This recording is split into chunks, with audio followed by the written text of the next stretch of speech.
ಬಂಡೆ ಮಹಾಕಾಳಿ ನಗರದ ಶಕ್ತಿ ದೇವತೆ. ದೇವಿಯ ದರ್ಶನಕ್ಕೆ ಭಕ್ತರು ಸಾಲುಗಟ್ಟಿ ನಿಂತಿರ್ತಾರೆ. ಗಂಟೆಗಟ್ಟಲೆ ಕಾದು ದೇವಿಯ ದರ್ಶನವನ್ನು ಪಡಿತಾರೆ. ಆದರೆ ದೇವಿ ದರ್ಶನದ ಪಾಸ್ ವಿಷಯಕ್ಕೆ ಗಲಾಟೆಯೇ ನಡೆದು ಹೋಗಿದೆ. ಬಂಡೆ ಮಹಾಕಾಳಿ ಭಕ್ತರ ಪಾಲಿನ ಶಕ್ತಿ ದೇವತೆ. ಅದರಲ್ಲೂ ಸಿನಿಮಾ ಮಂದಿಯ ಚಿತ್ರೀಕರಣ ಆರಂಭಕ್ಕೆ ಮುಹೂರ್ತಕ್ಕಾಗಿ ಆಯ್ಕೆ ಮಾಡಿಕೊಳ್ಳುವ ನೆಚ್ಚಿನ ದೇಗುಲ. ಶುಕ್ರವಾರ, ಭಾನುವಾರ, ಮಂಗಳವಾರಗಳಂದು ದೇವಿಯ ಸನ್ನಿಧಿ ಭಕ್ತರಿಂದ ತುಂಬಿ ತುಳುಕುತ್ತದೆ.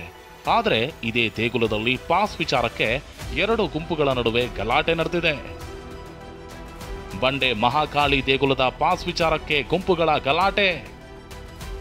ಅರ್ಚಕನಿಗೆ ನಿಂದನೆ, ಕಿಡ್ನ್ಯಾಪ್, ಹಲ್ಲೆ ಎಂದು ಪ್ರತ್ಯಾರೋಪ. ಹೌದು, ನಗರದ ಗವಿಪುರದ ಬಳಿ ಇರುವ ಬಂಡೆ ಮಹಾಕಾಳಿ ದೇಗುಲದಲ್ಲಿ ಪಾಸ್ ವಿಚಾರಕ್ಕೆ ಎರಡು ಗುಂಪುಗಳ ನಡುವೆ ರಾತ್ರೋರಾತ್ರಿ ಗಲಾಟೆಯಾಗಿದೆ. ದೇಗುಲದ ಪ್ರಧಾನ ಅರ್ಚಕ ಶಶಿಕುಮಾರ್ ಮತ್ತು ಟಿಆರ್ ಮಿಲ್ ಕಾಲೋನಿಯ ರಮೇಶ್ ಬಾಬು ಮಧ್ಯೆ ಈ ಗಲಾಟೆಯಾಗಿದೆ. ಆಗಿದ್ದೇನೆಂದ್ರೆ, ಅರ್ಚಕ ಶಶಿಕುಮಾರ್ಗೆ 3 ದಿನಗಳ ಹಿಂದೆ ರಮೇಶ್ ಕರೆ ಮಾಡಿದ್ದು, ಕುಡಿದ ಮತ್ತಿನಲ್ಲಿ ದೇಗುಲ ಪ್ರವೇಶಕ್ಕೆ ಪಾಸ್ ಕೊಡುವಂತ ಆವಾಜ್ ಹಾಕಿ ನಿಂದಿಸಿದ್ರಂತೆ. ಇದರಿಂದ ಕೋಪಗೊಂಡ ಅರ್ಚಕ ಶಶಿಕುಮಾರ್ ತಮ್ಮ ಹುಡುಗರ ಜೊತೆ ರಮೇಶ್ ಇದ್ದ ಜಾಗಕ್ಕೆ ಹೋಗಿ ಜಗಳ ಆಡಿದ್ದಾರೆ. ಬಳಿಕ ರಮೇಶ್ನನ್ನ ಬೈಕ್ನಲ್ಲಿ ಕರ್ಕೊಂಡು ಕೆಂಪೇಗೌಡ ನಗರ ಪೊಲೀಸ್ ಠಾಣೆಗೆ ಹೋಗಿ ಆತನ ವಿರುದ್ಧ ಶಶಿಕುಮಾರ್ ದೂರು ನೀಡಿದ್ದಾರೆ.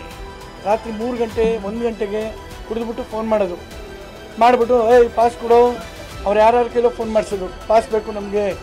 ನಾನಂದೆ, ಸ್ವಾಮಿ ಪಾಸ್ ಮಾಡಿದ್ರಿ 10ನೇ ತಾರೀಕು ಮೇಲೆ ಫೋನ್ ಮಾಡಿ ಮಾಡಿಸ್ಕೊಡ್ತೀನಿ, ನಾನು ಈ ರೀತಿ ನಮ್ಮ ಅಕ್ಕನ ಮಗನ ಹುಷಾರಿಲ್ಲ, ಹಾಸ್ಪಿಟಲ್ ಇದ್ದೀನಿ ಅಂತೆಲ್ಲ ಹೇಳಿದ್ರು. ನೀನು ಪಾಸ್ ಕೊಡದಿದ್ರೆ ನಿನಗೆ ಏನು ಮಾಡಬೇಕು ಮಾಡಿಸ್ತೀನಿ, ಯಾರು ನೀನು ಅಂತ ಕೇಳು. ಚಾಮರಾಜಪೇಟೆ ನಾನು ಬೊಬ್ಬ, ತಾರಾ ಬೇಂದ್ರ ಗೆಳೆಯರ ಬೊಬ್ಬ ಅಂತ ಕೇಳುವನು.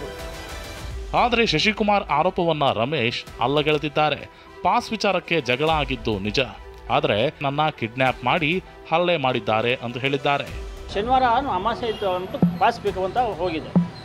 ನೀವು ಇಮಿಡಿಯೇಟಾಗಿ ಡೈರೆಕ್ಟ್ ಈಚೆ ಮುಂದೆ ಏನಕ್ಕೆ ಕೊಡ್ಬೇಕು ನಿಮಗೆ, ಹಂಗೆ ಅಂತ ಅವಶ್ಯ ಇದರಲ್ಲಿ ಬೈದಾದ್ಮೇಲೆ ನಾನು ಬೈದೆ. ಅದಾದ ನಂತರ ಏನಾದರೂ ಅಲ್ಲಿ ಸ್ವಲ್ಪ ಮಾತುಕತೆ ನಡೀತು. ಮಾತುಕತೆ ನಡೆದಾದ್ಮೇಲೆ 30-35 ಜನ ಹುಡುಗರನ್ನ ಕರ್ಕೊಬಂದ್ಬಿಟ್ಟು ನನ್ನ ಅಲ್ಲಿಂದ ಎಳ್ಕೊಬಂದು ಹೊಡೆದು ಅಲ್ಲಿಂದ ಗಾಡಿ ಕುಡಿಸ್ಕೊಂಡು KG ನಗರ ಸ್ಟೇಷನಲ್ಲಿ ಅವ್ರು ರೌಂಡ್ ಹೊಡಿಸಿ ಅಲ್ಲಿಗೆ KG ನಗರಕ್ಕೆ ಕೊಟ್ಬಿಟ್ಟು ಹೋಗಿದ್ದಾರೆ. ಸದ್ಯ ಚಾಮರಾಜಪೇಟೆ ಪೊಲೀಸ್ ಠಾಣೆಯಲ್ಲಿ ದೂರು ಪ್ರತಿದೂರು ದಾಖಲಾಗಿದೆ. ಪೊಲೀಸರು ತನಿಖೆ ನಡೆಸುತ್ತಿದ್ದಾರೆ.